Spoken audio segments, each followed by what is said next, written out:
အားလုံးပဲမင်္ဂလာပါနော်အားလုံးပဲမင်္ဂလာပါဗျာကျွန်တော်တို့အခုရှာဖွေပြသပေးတယ်ဆိုတာလေကျွန်တော်တို့တွေကန်ဆန်းမှုကျွန်တော်တို့ရဲ့ကန်ကိုစမ်းသပ်ဖို့အတွက်ကျွန်တော်တို့ရဲ့ကန်ကိုစမ်းသပ်ဖို့အတွက်ကျွန်တော်တို့ဘာလုပ်လဲတူညီတဲ့တိုက်ဆိုင်မှုတစ်ခုခုကိုအစ900ဆိုတဲ့အခြေအနေတစ်ခုပေါ်မှာကျွန်တော်တို့ရှာဖွေပြီးတော့ကန်ဆန်းဖို့အတွက်ကျွန်တော်တို့ရွေးချယ်တာဖြစ်တယ်ပေါ့နော်ရွေးချယ်ဖို့အတွက်ကျွန်တော်တို့ကယုံကြည်မှုဆိုတာတူညီတဲ့တိုက်ဆိုင်မှုတစ်ခုကိုကျွန်တော်တို့ကယူဆပြီးတော့အသုံးပြုတာဖြစ်တယ်ပေါ့အဲ့ဒါလေးတော့နံပါတ်1သိဖို့လိုတယ်ပေါ့ဆိုတော့ကျွန်တော်တို့အဲ့ဒီမှာတူညီတဲ့တိုက်ဆိုင်မှုကဘယ်လိုမျိုးတွေရှိတယ်လဲဆိုတော့ကျွန်တော်ဒါကိုပြန်မပြတော့ဘူးလို့နေပေမဲ့ပြပေးရမယ်သဘောရှိတယ်တူညီတဲ့တိုက်ဆိုင်မှုဆိုတာဥပမာကျွန်တော်ကဒီလိုမျိုးပေါ့နော်ဒီ2 1 3 1ထောက်ထားတယ်2 4 2 4 1ဒီမတွေ့ခဲ့ရင်မရဘူးပေါ့ဗျာတွေ့ခဲ့လို့တိုက်ဆိုင်ခဲ့ရင်ရမှာပေါ့တဘောနော်ဒီ2 3 1ထောက်ထားတယ်2 1 4ဒီကျွန်တော်တို့ဒီမှာ2 5 3ရယ်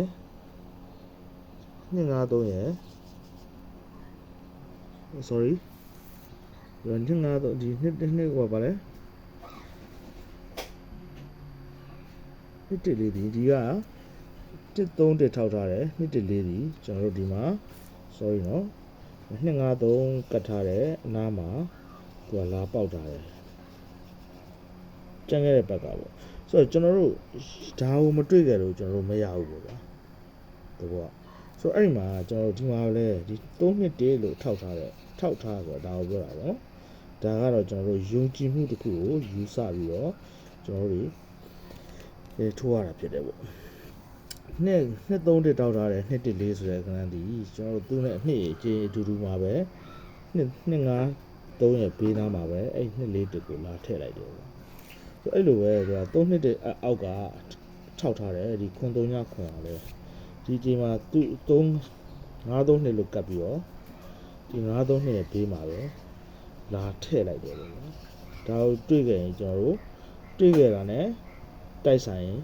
ရမယ်ပေါ့အဲ့ဒီတိုက်ဆိုင်မှုတွေကိုကျွန်တော်တို့လိုက်ရှာတာဖြစ်တယ်ပေါ့နော်လိုက်ရှာလိုက်ဖြစ်ဆိုတော့အဲ့ဒီတစ်ခုလည်းဆိုတော့အဲ့ဒီတစ်ခုလည်းတော့မဟုတ်ဘူးပြန်ခွန်းနဲ့ရှစ်လို့ဖြစ်တယ်363လို့ခါလာဖြစ်တယ်ခွန်းနဲ့တဲ့ချစ်363ထောက်ထားတယ်သူအချင်းအတူတူက630ဆိုတဲ့ကဏ္ဍကို630လို့ပြစ်ချတယ်ပြန်ကြချတယ်ပေါ့သူ့ကိုလည်းတစ်နှစ်တည်းမှာပြန်ကြချတယ်ပေါ့ခွန်း363ထောက်ပြီးတော့ဒီမှာလည်းအဲ့လိုပဲပေါ့နော်8ခွန်းနဲ့ထောက်ပြီးတော့8ခွန်းနဲ့ထောက်ထားတယ်363ပေါ့အဲ့363နဲ့အချင်းအတူတူကကဏ္ဍခွန်း3ညခွန်ကိုတပင်ကျော်မှာခွန်3ညခွန်လို့ပြန်ရှာတယ်ပေါ့ဒီလိုတိုက်ဆိုင်မှုလေးတွေကကျွန်တော်တို့ကန်ကောင်းရင်အဲ့လိုတိုက်ဆိုင်မှုတွေကိုကျွန်တော်တို့ရှာဖွေတွေ့ရှိခဲ့ရင်ရမယ်ဆိုတဲ့သဘောနဲ့ပဲကျွန်တော်တို့ရှာဖွေတာဖြစ်တယ်ပေါ့နော်ဆိုတော့ဘယ်ဟာဖြစ်မယ်ဆိုတာတော့မသိဘူးအဲ့ဒါကြောင့်လဲကျွန်တော်တို့အများကြီးကိုရှာဖွေရတာဖြစ်တယ်အဲ့ဒီမှာကျွန်တော်တို့ကင်ထားတဲ့အသီးတွေကဏ္ဍလေးတစ်လုံးနဲ့ပါပြီးပေါက်ရင်လည်းရမယ်ဆိုတဲ့သဘောမျိုးရှိတယ်ပေါ့ဗျာနော်အဲ့ဒါလေးကိုကျွန်တော်အရင်ဆုံးမပြခြင်းပြမယ်အဲ့ဒါလေးကိုရှင်းပြပေးတာပါနော်ကျွန်တော်တို့ကအကန်တရားကိုတိုက်ဆိုင်တာပေါ့ဗျာနော်အကွက်တစ်ထောင်မှာတစ်ကွက်ကန်ဆန်းတဲ့အတွက်ရှာဖွေရင်းသာဖြစ်တယ်ဆိုတဲ့အကြောင်းလေးကိုအရင်ဆုံးပြောပြရပြီနော်အဲ့မှာအခုတစ်ခါထပ်ပြီးတော့တူညီတဲ့တိုက်ဆိုင်မှုတစ်ခုရှိရင်ရမယ်ဆိုတဲ့ပုံစံလေးဟာဘာရှိလဲဆိုတော့ဒီမှာ865လို့ဖြစ်လိုက်တယ်865လို့ဖြစ်ပြီးတော့140လို့တစ်ခါလာပေါက်တယ်အချင်းအတူတူမှာအဲ့140အောက်မှာ338ဆိုတဲ့ကဏ္ဍတစ်ခုလာပြီးတော့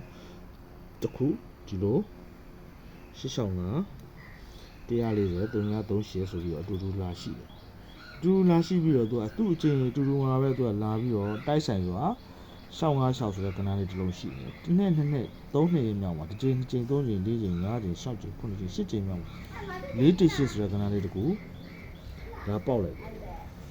ဆိုတော့အဲ့နဲ့အတူတူသူကပုံစံတူဒီမှာဘာရှိနေလဲဆို865ဆိုတာလေးရှိတယ်ဒီ865ဒီခုနေ့အတိုင်းပဲသူကပုံစံအတိုင်းပဲ865ဒီ140တဲ့အောက်မှာပဲသူက380ဆိုတဲ့ခဏလေးတခုလာရှိနေအဲ့ဒါတွေကအကျဉ်းရေးနှစ်ရေးအတူတူပဲပေါ့နော်အဲ့ဒါလေးကိုကျွန်တော်တို့ကယုံကြည်ပြီးမှုယူတဲ့သဘောပေါ့ဗျာနော်အဲ့ဆိုတော့ဒီမှာ140အတူတူမှာပဲသူကအကျဉ်းအတူတူမှာပဲသူကဒီမှာ665ဆိုတဲ့ခဏလေးလာထူ665ရဲ့တစ်နှစ်3နှစ်မြောက်အကျဉ်းအတူတူမှာပေါက်မဲ့ခဏဒီ418ကို418လို့ပဲထင်မလားပေါ့ 8လေးတစ်ပေါ့8တစ်လေးပေါ့တူတူပေါ့နော်ဒါဒီဟာတွေမှာတော့အထိုင်မရှာသေးဘူးပေါ့ဗျာနော်ကြိုက်မှရှာတော့မကြိုက်ရင်မရှာဘူး8တစ်လေးလို့ကျွန်တော်တို့လာပေါက်လိုက်ပြီဆိုတော့ဒီ8တစ်လေးကိုကျွန်တော်တို့လောလောဆယ်တော့အများကြီးမကြည့်သေးဘူးပေါ့နော်လောလောဆယ်အများကြီးမကြည့်သေးပေမဲ့ကျွန်တော်ဒီဘက်နားမှာအဝေးဆုံးကချစ်လေးတစ်ဆိုတဲ့ကဏ္ဍတစ်လုံးကိုကျွန်တော်အရင်ဆုံးကြည့်မယ်ပေါ့အဲ့ဒီချစ်လေးတစ်ကလည်းဟောဒီ85ရဲ့တစ်ချိန်3ချိန်တစ်လေးရှိအဲ့ဒါဆိုလို့ရှိရင်ကျွန်တော်သူနဲ့အချင်းတူတဲ့မှာရှိတာဆိုဒီမှာ685ဆိုရှိ685ရဲ့တစ်ချိန်3ချိန်မှာ9.3ဆိုတာရှိတယ်9.3ကမနေ့ကကျွန်တော်ပထမဖိုင်မှာပါပြီးသားဖြစ်တဲ့အတွက်ကြောင့်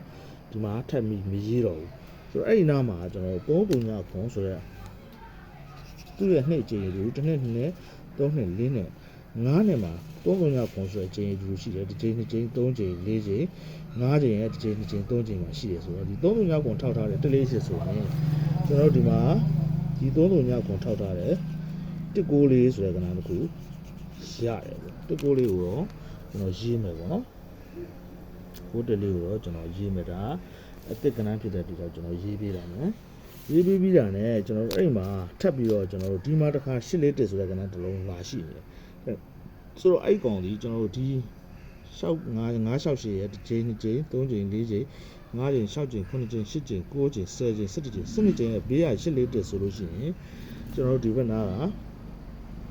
65ရဲ့တစ်ချိန်2ချိန်3ချိန်4ချိန်5ချိန်6ချိန်9ချိန်10ချိန်9ချိန်10ချိန်17ချိန်12ချိန်က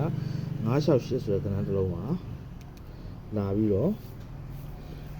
ထည့်လို့ရတယ်ဆိုတဲ့သဘောရှိတဲ့အတွက်ကြောင့်ကျွန်တော်ထပ်ပြီးတော့ကျန်တဲ့ဟာတွေတော့ဆက်ပြီးတော့မရှာသေးဘူးဒါလောဆိုတွေ့ရှိတာလေးကိုတင်ပေးလိုက်မယ်ပေါ့ဗျာနော်665ကိုတင်ပေးလိုက်မယ်ဒါတွေက